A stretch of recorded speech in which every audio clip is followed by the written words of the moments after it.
Well, Darren Dreger, the Edmonton Oilers return home 500 on a pretty difficult, their season-long 7-game road trip. There were some ups and downs. It was a bit of a roller coaster. But in the end, I think you got to be pretty pleased with that trip, don't you? I think so, especially the way it ended. And, not just because of the decisive win over the defending Stanley Cup champion Panthers, but, I thought the Florida trip in general to wrap up was pretty solid hockey by the Oilers, right? That Tampa Bay team is a good team. That one goes into overtime. And, what a way to end. As you mentioned, the Florida Panthers are depleted because of injury, but every team in the league is dealing with that. And they've got enough firepower in that Florida lineup to make it real difficult for any team that lacks confidence. And at times throughout this road swing, I think that was the case for the Oil. But, now you come out of that weekend, you come out of that trip, and you accentuate the positives. You have to. It's a long marathon type regular season. And the positive would be that Stu Skinner had a real nice outing. 35 saves against Florida. You chase Bobrovsky in the second period, so the offense is clicking.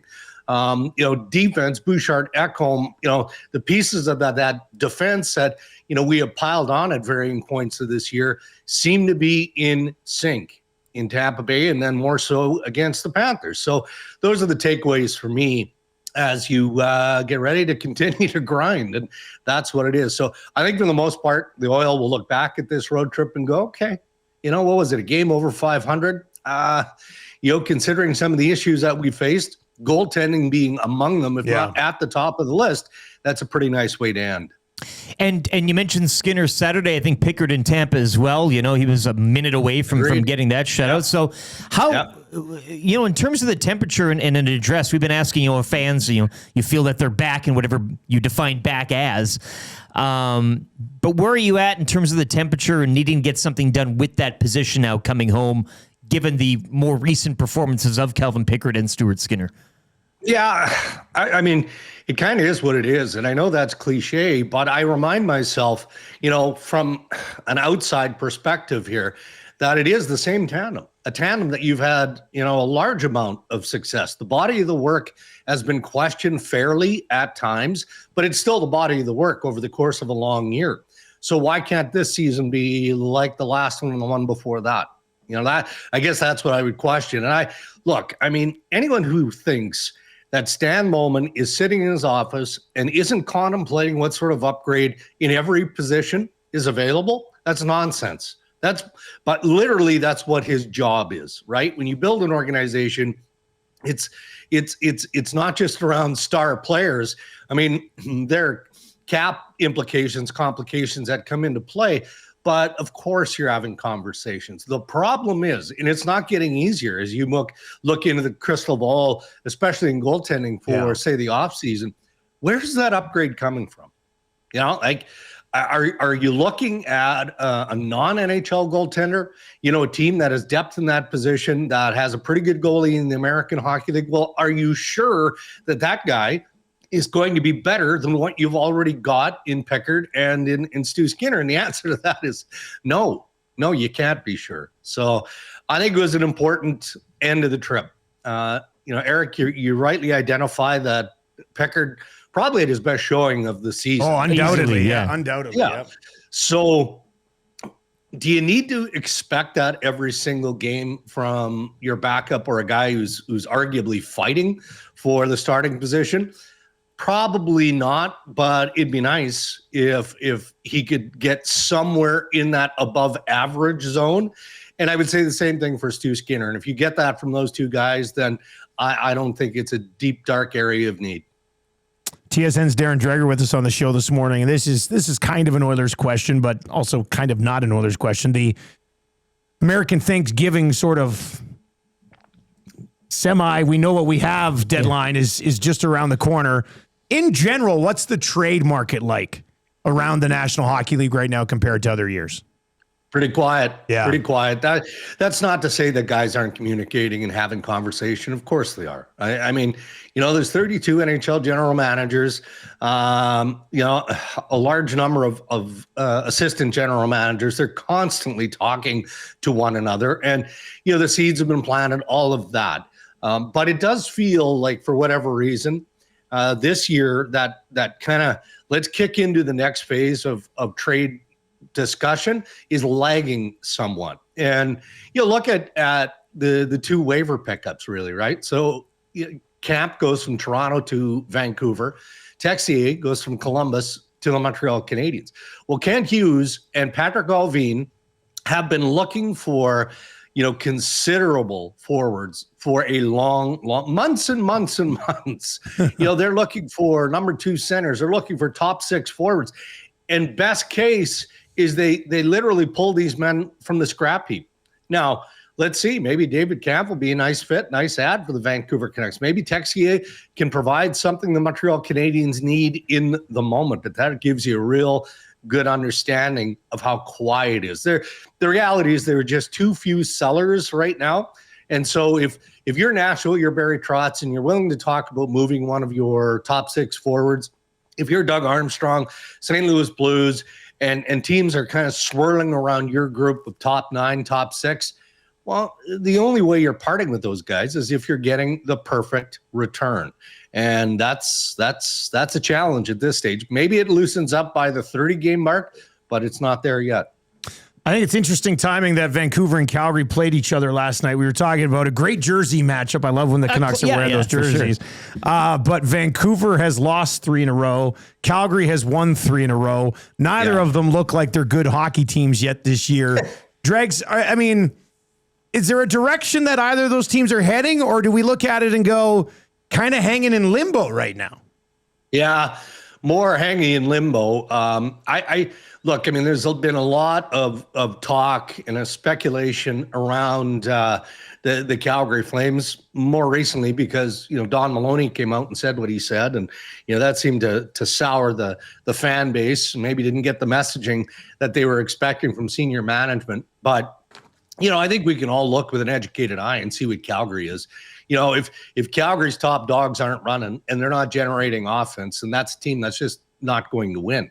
But they are going to have their highs and their lows. And maybe that prolongs the inevitable by Craig Conroy and company. We'll have to wait and see how it plays out. More complicated, I think, fellas, in Vancouver. Again, Vancouver is one of those teams that has been decimated by injury. So Adam Foote has had to lean on young players, inexperienced guys that probably aren't ready for the workload yet. But I think that they fared pretty well for the most part. I do. But the challenge in Vancouver is more than, just winning games. That's pretty obvious. Isn't it about making sure that you develop an environment that Quinn Hughes says, I want to stay in? I want to stay in. And right now, you can't say that. You can't say that. And, Quinn might have a different perception of that right now because it's so young in this NHL regular season. But that's what the watch is all about in Vancouver throughout this season. It's about what can the organization do to convince Quinn Hughes that he should extend his time in Vancouver. Otherwise, if we drift closer to the trade deadline and the Canucks are in tough shape as far as the standings, guess what we're talking about? All right.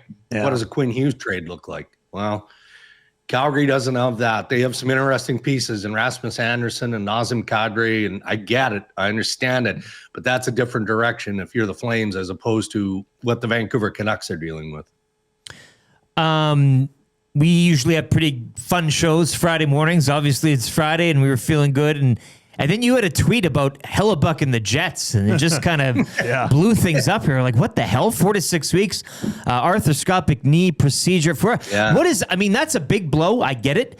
But just what does it mean specifically now for a Jets team that, sit 12-9, 4-6 in their last 10, and really looking up now at the rest of that Central when you got Colorado, the Dallases, and even the Wild who are just streaking over their past 10? Well, and honestly, that's why it's a fair and a timely discussion to wonder if Kevin Cheveldayoff and the Winnipeg Jets are also trying to dip their toe in the water of bringing in some support, some stability. 4 to 6 weeks isn't chump change. That's a window of time here. And based on where the Jets are in the Central, how tight it is basically in every division. You could wonder if they feel like they do have to go out. If Eric Comrie is quality enough to shoulder the load, They had Milic called up from the American Hockey League. They like what they see from him at the American League level. But again, when you're trying to hold down the fort at the NHL level, it's not easy. But the timing of the procedure is 100% what it should be. Sure, they want Connor Hellebuyck to go to the Olympics and be a star for Team USA. That would bode well for his confidence coming back and having a big, deep run in the Stanley Cup playoffs and all that. But this is more about, okay, if it's 4 or 5 weeks, fantastic. If it's 6 or 7, that's not so great. But we know we need to get it done now, because this is something that he tweaked in training camp and has played through. And I know, in talking to our legion of goalie analysts at TSN, and that's Noodles, and that's Marty Baron, you go down the list of the guys that we have, they all look at the numbers of Connor Hellebuyck and the workload and go, it's too much, too many starts, too much. And maybe there's something to be said about that. So I think that the Jets are wisely looking at an opportunity here to get this guy healthy again, get him the rest, so that he's as sharp as he has to be. He hasn't been great in the playoffs. We know this. We see it every single year. So maybe this is kind of the silver lining if you look at it from that perspective. Hey, Dregs, before we let you go, the Edmonton Oilers get the Dallas Stars coming up here tomorrow. Dallas obviously won't have Mikko Rantanen. Got suspended for having the 2 misconducts. Jeez. He's been greasy for the last week, hasn't he? Yeah. Like I was borderline okay with the Romanov play because he did clip Mayfield's skate, and I mean the news of New York with Romanov is awful. That's tough. Like months that guy's gone, huge blow. But the hit the other night, man, I don't know what's going on with Mikko Rantanen, because he's not that type of player. But you're not that type of player until you do it back to back, and then maybe you are that type of player. By He's getting that reputation now. A little bit, but he's so multi-talented that this is a blip for me. It is. I don't think anybody's going to run from the corner or run from a battle with Mikko Rantanen because of the last couple of hits, but it does tarnish an otherwise sparkling sort of resume. As we wrap up, you guys obviously watched that game the other night closely where AJ Greer took down Trent Frederick in the corner. So I didn't do much with it yesterday, but I got poking around my officiating crew at the NHL level because I was a bit confused by the 10-minute misconduct. Like, what was it for? And it absolutely should have been for the double leg takedown, which it was, but I think it was like inciting or resisting was the actual penalty, which, you know what, the officials get piled on a night in and night out basis, missed calls, bad calls, soft calls, all of that stuff. In my opinion, they got that right. They got that. That's a misconduct. How many slaps to the chin did AJ Greer give Kulak in front of the net? Yeah. And then he peels off, and Trent Frederick wants to go, and he gets himself in a bad position, and then dangerously takes Trent Frederick down. So anyway, shout out to the officiating in the National Hockey League. They got that one right. If we're talking about officiating supplemental discipline, how many games do you think Patrick Waugh will get when he jumps on the ice and tries to fight Mikko Rantanen? Well, okay, so what's ridiculous about it, I just assumed wrongly, and my job is not to assume, that there would have been a call from hockey operations or from the league to Patrick Waugh to say, Bud, we know there are microphones and cameras everywhere. You can't threaten anyone. A player, the next time he plays, he's not going to finish. You can't do it. Didn't happen. No. Nobody called him? Nah. No, apparently not. No, they just felt like he looked ridiculous enough that they didn't have to pile on. So, but maybe he was right, because Mikko Rantanen now is a dirty player. Yeah, no, that's true. Dregs, when's the next episode drop of Ray and Dregs? I believe tomorrow. Monday is when we kind of nail these things down according to Ray's schedule, but hopeful anyway, tomorrow and Thursday. All right, sounds good, man. We'll check in with you next week. Hey, guys, have a good one. There you go. That's Darren Dreger from the Ray and Dregs podcast, TSN as well, joining us on our Firehouse Subs hotline with 15 Firehouse Sub locations across Edmonton and the greater area. It's easy to grab a hot and hearty sub close to home. Firehouse Subs, hot, hearty, and made to satisfy.